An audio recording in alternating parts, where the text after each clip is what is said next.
Palpa ka na naman. Kaya nang dati, ano pa niya mama? Mali na naman sila yan. Lagi ka na lang mali.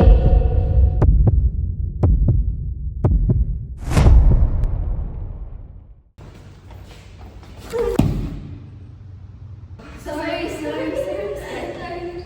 Oh, and I'd like you to invite to our church if you're willing. Oh, and I'll be at the cafe. I'll meet you there. Okay, bye-bye.